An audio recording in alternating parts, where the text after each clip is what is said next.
Waktu Tuhan pasti yang terbaik, walau kadang tak mudah dimengerti. Lewati cobaan, ku tetap percaya waktu Tuhan pasti yang terbaik. Waktu Tuhan adalah waktu yang terindah bagi setiap anak-anak Tuhan, bagi mereka yang percaya kepada segala janjinya. Mari kita berdoa. Bapakku yang di surga, terima kasih buat kesempatan hari ini kami boleh bangun dan kami akan beribadah ke tempat kami masing-masing. Kami berdoa ya Tuhan, waktu yang Engkau berikan kepada kami bisa menggunakan sungguh sesuai apa yang Engkau rancangkan dan apa yang Engkau kehendaki. Di dalam nama Tuhan Yesus Kristus, kami mau dengar firman Tuhan hari ini. Amin. Shalom saudara-saudara sekalian dalam Tuhan.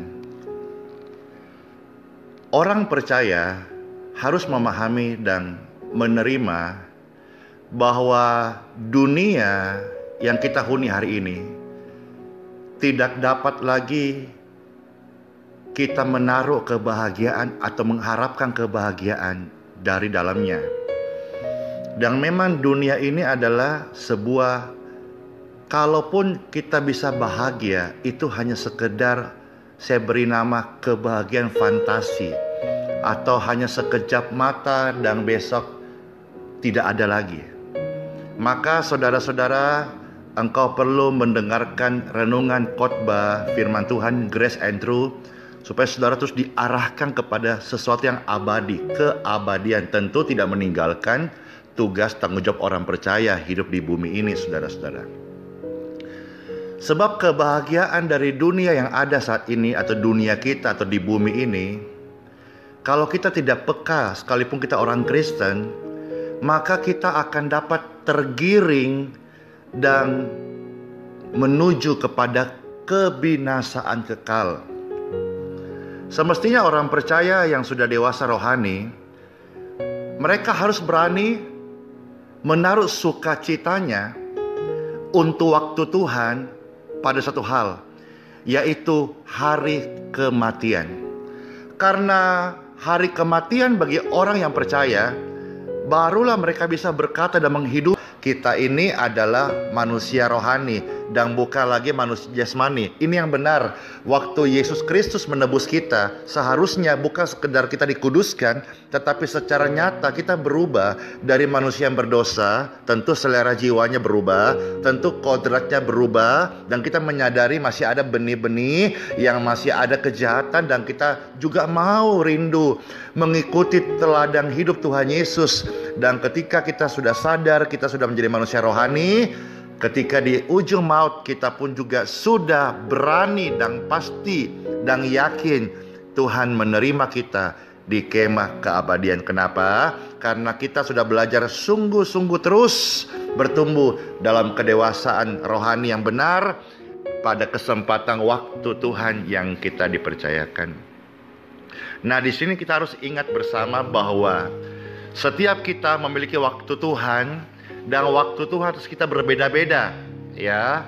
Ada yang 70 tahun, ada yang lebih banyak, atau ada yang lebih sedikit. Dalam minggu ini saja saya melihat ada anak bayi, anak muda, orang dewasa, pemuda, orang tua. Mereka waktunya selesai. Jadi ketika saya mengajak saudara membuka tema ini, saya akan membongkar saudara punya cara paradigma bahwa waktu Tuhan sebetulnya adalah bagaimana kita mempersiapkan diri bertemu dengan Tuhan. Ya, kalau kita masih Kristen yang lama, kita waktu Tuhan kita harap kapan ya mujizatku terjadi, kapannya saya ini mencapai target penjualan saya, kapannya saya untuk menikah dengan pria gadis impian saya. Saudara, itu tidak salah, tapi tentu adalah kita mau bertumbuh. Kalau kita mengikuti yang pemikiran itu, saudara, tidak ada habis-habisnya. Saya katakan tadi, kalau kita tidak peka, kita bisa tersesat dan binasa. Kenapa? Karena kalau ikuti kita maunya apa, itu gak ada habis-habisnya. Nggak ada habis-habisnya, saudara-saudara. Hal yang fana dikejar itu menipu dan tidak ada habis-habisnya. Maka waktu Tuhan adalah hidup adalah Kristus dan mati adalah keuntungan. Ini kita khotbahkan seharusnya bukan waktu orang mati, tapi orang hidup, supaya dia tahu bahwa hidupnya itu untung. Untung apa? Punya kesempatan. Kesempatan apa? Ya, melakukan hal-hal yang baik. Tentu untuk kemuliaan Tuhan, bukan kemuliaan dia. Saya beri contoh. Ada banyak orang ketika dalam kondisi susah, dia berkata puji Tuhan. Doanya luar biasa. Waktu orang kondisinya senang, itu kadang-kadang banyak orang mendoakan dan dia berkata, ya is okay lah, silahkan doakan saya. Tapi dia gak mau berdoa. Tapi ketika orang itu dia susah, sekalipun tidak ada hamba Tuhan datang mendoakan dia, mau tidak mau dia harus berdoa sendiri. Nah, masalahnya kalau waktu Tuhan dalam hidup dia tinggal sedikit, dia sungguh menyesal di ujung jalan itu. Kenapa? Karena selama ini waktu yang dia pakai hanya menguras energinya, menguras waktunya, timernya hanya untuk mengejar yang fana, yang sia-sia. Berkat itu ada sayapnya, kata kitab Amsal. Mamon itu tidak jujur, kata Matius pasal 6. Jadi waktu Tuhan yang kita punya adalah waktu untuk kita berbenah diri, saudara-saudara. Itulah sebabnya Paulus berkata Filipi, hidup adalah Kristus. Saudara-saudara, gunakan waktu Tuhan untuk hidup bagi Tuhan apa tidak? Saudara gunakan waktu Tuhan hidup bagi siapa? Hidup bagi mengejar ambisi saudara-saudara atau untuk Tuhan? Nah, seharusnya untuk Tuhan. Karena Paulus berkata, hidup adalah Kristus. Dan waktu dia hidup bagi Kristus, waktunya habis, dia meninggal di dalam tubuh yang fana. Roh ini akan melihat kehidupan, keuntungan. Artinya apa? Dia menuai sebuah hak waris yang tidak layak dia terima, yaitu kerajaan surga. Untung saudara, mau dihitung dari segi mana? Saudara mau invest sebanyak-banyaknya, tidak bisa membeli 1 meter tanah di surga. Saudara hari ini kaya, saudara bisa membeli invest untuk tanah-tanah di kuburan yang mewah dan sebagainya. Tapi saudara-saudara, sekaya apapun, semiskin apapun juga tidak bisa membeli 1 meter tanah di surga. Jadi saudara jangan melihat orang benar atau ahli waris surga, Tuhan Yesus, itu dari kaya miskinnya di dunia. Itu gak ada urusan saudara-saudara. Itu gak ada efek. Mau dia pakai mobil 5 miliar, lalu kalau dia mati, malaikat berkata, jangan sentuh rambutnya. Rambutnya itu dia pakai hairspray-nya mahal. Mobilnya aja 5 miliar. Gak ada gitu-gitu saudara. Gak ada urusan. Mau 5 miliar, mau naik becak, mau naik 3 roda, mau apa saja, tidak ditentukan oleh itu. Tetapi bagaimana mereka memiliki hidup hidup yang berkualitas itu di hadapan Tuhan, yaitu menjadi serupa, segambar dengan Tuhan sendiri. Sebagaimana iman Kristen, yaitu pengikut Kristus. Jadi sekali lagi, waktu Tuhan adalah hidup adalah Kristus dan mati adalah keuntungan. Tentu Anda dan saya ulangi lagi dan saya tidak akan bosan-bosan mengulangi, pasti mati. Hari ini atau esok lusa, akhir perjalanan hidupmu. Jalan hidupku tak seorang mampu menghindari bayang kematian. Wahai kamu orang Kristen yang sedang bersuka dalam kewajaran anak dunia, nikmati kekayaan fana dengan jemawa. Suatu saat nanti semua sirna, tak berharga lagi. Waktu Tuhan yang kita miliki, haruslah kita memastikan bahwa kita siap. Sekalipun tidak akan pernah siap. Kita mau terusan jujur ya, Seandainya malam ini Tuhan jemput kita, kita meninggal, saudara pasti tidak siap. Saudara pasti berkata dalam hati, jangan sekarang Tuhan. Lalu seandainya malaikat pencabut nyawa tanya begini, yuk maunya kapan? 30 tahun lagi Tuhan. Katakan 30 tahun itu waktu sebentar. Saudara-saudara, 30 tahun itu sebentar sekali. Dan ketika 30 tahun itu tiba harinya, saya mau tanya, waktu malaikat yang sama datang menjemput nyawa saudara, apa engkau siap? Saya yakin dan percaya tidak pernah siap. Karena memang kita ini manusia yang fana. Sekalipun kita yakin ditebus Tuhan Yesus, maka kita harus betul-betul memindahkan konsep-konsep kita, sekalipun orang Kristen, konsep-konsep dunia kita kepada konsep-konsep kekekalan, konsep-konsep Kristus. Makanya dikatakan 2 Korintus, aku menawan pikiranku dan menaklukkan kepada pikiran Kristus. Karena benteng-benteng kita menjadi sebuah mahkamah. Dan mahkamah ini itulah citra diri kita. Itulah gambar diri saudara. Saudara usia 50-60 tahun. Saudara punya gambar diri dibentuk dari sejarah, latar belakang, pendidikan, keluarga, pergaulan. Lalu saudara merasa kenal Tuhan hari ini 2 tahun. Saudara dengan ke gereja seminggu 2 jam, 1 kali. Itu pun kadang terlambat. Pastor sudah khotbah, gembala sudah khotbah, engkau baru datang. Kadang-kadang juga pulang lebih cepat, tidak fokus. Saudara pikir itu saudara bisa berubah. Kalau saudara tidak memperkarakan, tidak bisa saudaraku. Maka hari ini iblis tidak pengaruh kalau banyak orang masuk gereja. Banyak orang tepuk-tepuk tangan dan berkata, puji Tuhan, Tuhan baik, haleluya.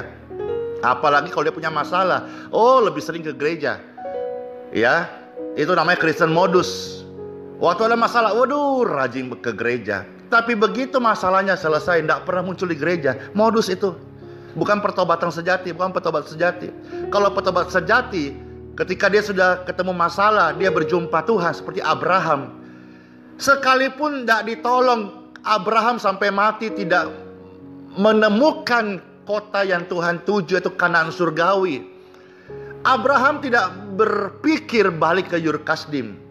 Karena dia sudah menemukan, dibandingkan semua keindahan dunia, dibandingkan semua keindahan dunia, surga lebih indah dibandingkan semua yang pernah ku rasa.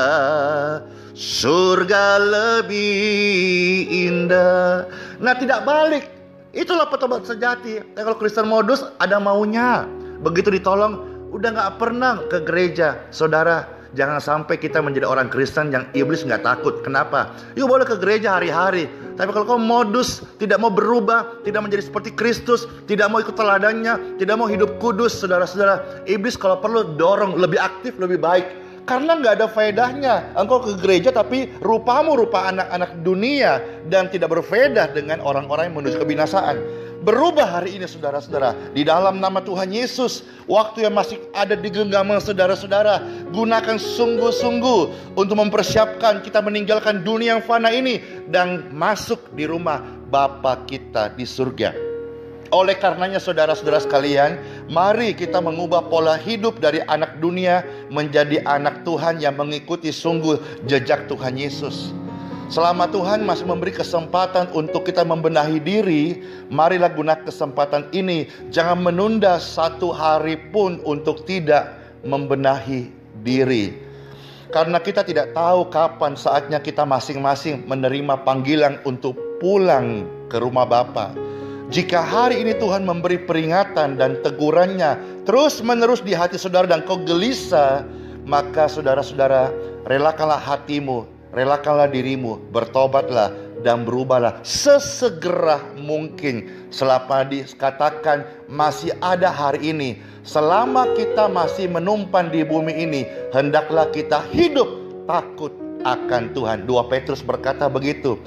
Kita ini musafir, kita ini hidup sementara. Dunia ini bukan tujuan kita, tetapi rumah Bapa lah tujuan kekal kita. Bumi ini sudah rusak oleh dosa, tidak bisa diperbaharui. Itulah sebabnya Tuhan Yesus, Yohanes 14, naik ke surga untuk menyiapkan rumah yang baru. Karena Tuhan sayang saudara-saudara dan saya. Tuhan kasih rumah yang baru. Tuhan tidak mau saudara ada di rumah yang di tempatnya tidak ada aman dari bencana alam, barangkali dari cuaca ekstrim. Tuhan tidak mau saudara di sini. Maka di sini hanya tempat persiapan sementara untuk mewariskan rumah kekal, rumah abadi setiap kita, anak-anak Tuhan yang hidup di dalam firman Tuhan dan percaya kepada Tuhan. Haleluya, saya semangat banget hari ini. Sesemangat saya berjumpa Tuhan, sesemangat saya menyembah Tuhan, sesemangat saya mengabdi kepada Tuhan. Saudara-saudara, saya mengimpartasi hari ini, milikilah sukacita roh yang menyala-nyala di dalam kita beribadah kepada Tuhan.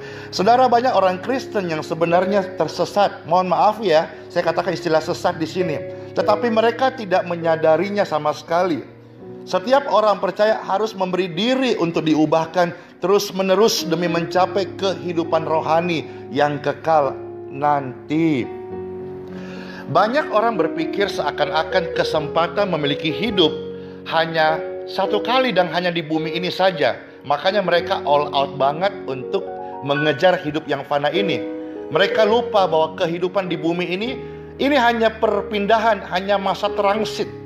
Justru kehidupan yang Tuhan persiapkan nanti di balik kubur, itulah hidup soe. Itulah hidup yang sebenarnya, hidup lebih hidup. Itulah kehidupan yang Yesus janjikan. Jadi kata kamu di dalam aku, kamu tidak akan mati, itu bicara soal kamu tidak akan binasa. Rohmu akan kubawa kepada kebahagiaan kekekalan. Nah, sangat menyedihkan dan betapa malangnya kalau ternyata banyak orang Kristen yang tidak memikirkan masa depannya di dunia yang akan datang, yaitu di Yerusalem baru. Lagunya kan ada, oh Yerusalem kota mulia, hatiku rindu ke sana. Nah, ini lagu biasa saya ingat ya, tapi sekarang kita harus berubah. Ini lagu bukan lagu khusus kematian loh ya. Ini lagu mengingatkan yang hidup ya, supaya kita juga ingat, jangan cuma mati hanya sekedar kita buat ritual 2 jam nyanyi lagu ini terus selesai. Ada lagu hidup, ada lagu orang mati, ada lagu gereja minggu, ada lagu tidak. Ini lagu harusnya kita terus menyanyikan, saudara-saudara. Kurang-kurangilah lagu-lagu doa Yabes. Perbanyaklah lagu-lagu seperti ini. Perbanyaklah doa-doa yang seperti ini. Karena ini memang tujuan kita, bukan doa Yabes. Itu doa Yabes itu perjanjian lama. Tujuan kita Yerusalem baru. Tak lama lagi Tuhanku, datanglah, bawa saya masuk sana. Waduh, kalau saya nyanyi saudara, nanti renungannya 2 jam ini, nggak menit lagi, tapi nanti ratusan menit saudara-saudara. Karena saya adalah seorang penyembah, saya suka memuji Tuhan, saya suka menyembah Tuhan sekalipun gak ada musik. Haleluya. Nah saudara-saudara, waktu Tuhan yang kita pakai harusnya adalah target untuk kita memindahkan kesenangan kita dari yang fana kepada kesenangan yang kekal yang Tuhan janjikan, sehingga kita menjalani hidup kita, kenikmatan kita bukan di sini tapi nanti. Kalaupun di sini kita susah, bersyukur. Maka Tuhan berkata mengucap syukur dalam segala hal. Kalaupun senang, tidak usah terlalu hebro, tidak usah terlalu heboh, biasa kali. Saudara punya istri cantik, biasa aja. Punya suami jelek, biasa aja. Tidak usah terlalu didalami kesenangannya, tidak usah terlalu berlarut kesusahannya. Semua itu biasa. Yang fana itu biasa. Hidup itu uap saja. Saudara miskin banget hari ini, biasa aja. Saudara kaya raya juga biasa aja. Saya juga berubah. Kalau dulu saya lihat orang kaya, wow. Sekarang enggak, mau you kaya, you miskin, biasa, semua saya kasihi, semua anak-anak rohani saya, semua jiwa yang saya layani. Biasa saja saudaraku, karena saya ngerti waktu yang Tuhan kasih kepada saya perkarakan bukan hal yang fana, tapi hal yang kekal. Dan saya harus percaya bahwa cerita firman Tuhan tentang rumah Bapa itu bukan dongeng hari Minggu, tapi saya menghidupi, saya mengejar, saya memperkarakan, saya menghayati, dan itu adalah target saya. Suatu hari saya akan ada di rumah Bapa, dan bukan hanya itu, saya akan menjadi anak Bapa yang dibanggakan di sana. Haleluya. Mari kita berpikir bahwa Tuhan dan segala berkat-Nya itu diberikan kepada kita bukan hanya untuk hidup hari ini. Makanya gunakanlah mamon atau uang bukan untuk tinggalkan Tuhan demi kesibukan dan mengejar Dia. Gunakan mamon dan uang itu untuk mengikat persahabatanmu dengan Tuhan. Kalau saudara diberkati, jadilah bendaharanya Tuhan. Ini kasih karunia saudara-saudara. Ini adalah orang yang mau berkorban. Kasih karunia adalah dia mempercayai hidupnya sebagai mempelai Tuhan. Maka apa yang Tuhan mau dia lakukan, apa yang dia punya Tuhan, karena dia yakin dia mempelainya.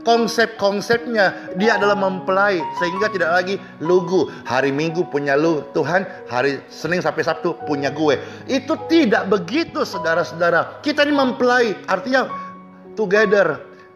Setiap hari bersama-sama, jalan bersama-sama. Sehingga firman itu bukan cerita Alkitab di hari Minggu, atau dongeng hari Minggu 2 jam pendeta ketawa-ketawa, saudara duduk termenung-menung, mangguk-mangguk. Bukan itu saudara-saudara. Mari kita berpikir bahwa berkat yang Tuhan sediakan adalah supaya kita memperkarakan hidup kita menjadi eklesia. Dari gelap kita sudah berpindah pada terang yang ajaib, sehingga kita mau juga senantiasa belajar ajaran firman Tuhan, apa yang tulis dalam Injil. Saudara-saudara sekalian, mari manfaatkan waktu Tuhan untuk kita bersama-sama meraih kehidupan seperti Tuhan Yesus. Karena saudara, yang Tuhan mau adalah kita berurusan dengan Tuhan. Yang menjadi esensi utama, perkara-perkara rohani. Itu yang utama. Kalau masalah dompet, aduh, doanya sekarang saudara, boleh gak maju begini? Kita doa, Tuhan, kalau hari ini Tuhan tidak tolong dompetku yang tipis jadi tebal, enggak apa-apa Tuhan. Kalau dulu kan tahun-tahun lalu, Tuhan, kalau Tuhan enggak tolong dompetku yang tipis jadi tebal, mati saya Tuhan. Enggak, sekarang berubah. Ubah. Tuhan, kalau sekarang dompetku yang tipis Tuhan enggak tolong jadi tebal, tidak apa-apa Tuhan. Dan seterusnya. Tetapi Tuhan, yang perlu saya minta padamu, ubah karakterku Tuhan.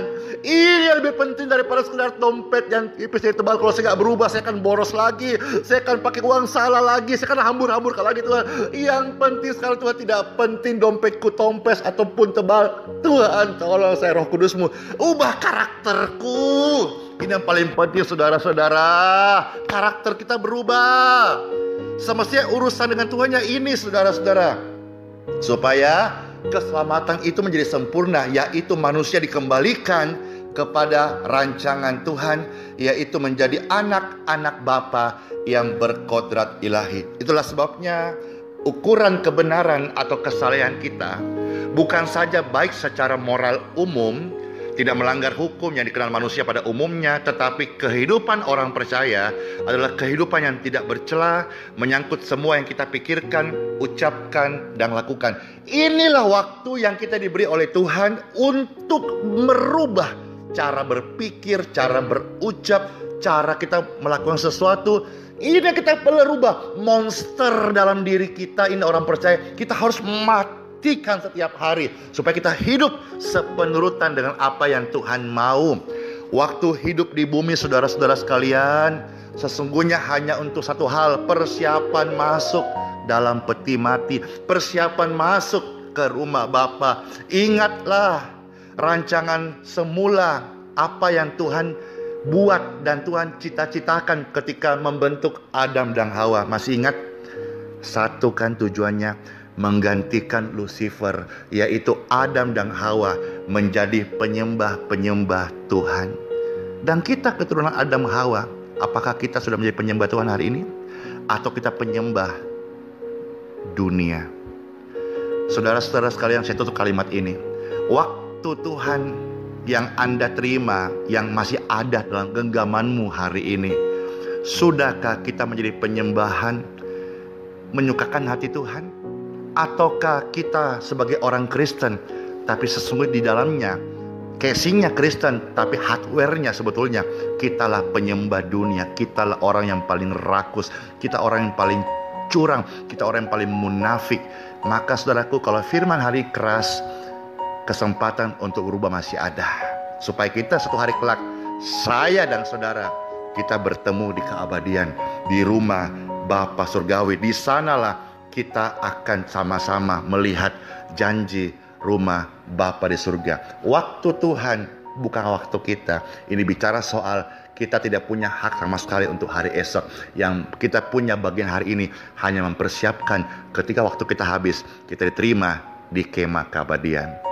Mari kita berdoa. Bapa, terima kasih atas firman Tuhan hari ini. Bersyukur banget buat firman ini. Tolong kami Tuhan, ubah karakter kami. Tolong ingatkan kami Roh Kudus, waktu yang kami masih punya bernafas, jantung masih berdetak denyut, masih berdenyut, nadi kami masih ada. Bukan untuk kami meminta-minta kepada Engkau Tuhan. Bukan kami meminta mujizat-mujizat-Mu. Bukan untuk kami berhasil secara dunia Tuhan, tapi kami berhasil menjadi anak-anak-Mu di surga yang Engkau banggakan, yang berubah karakter kami. Di dalam nama Tuhan Yesus, kami berdoa kepada Bapa di surga. Kami percaya, kami terima hari ini. Amin. Sola fide, Tuhan memberkati setiap kita.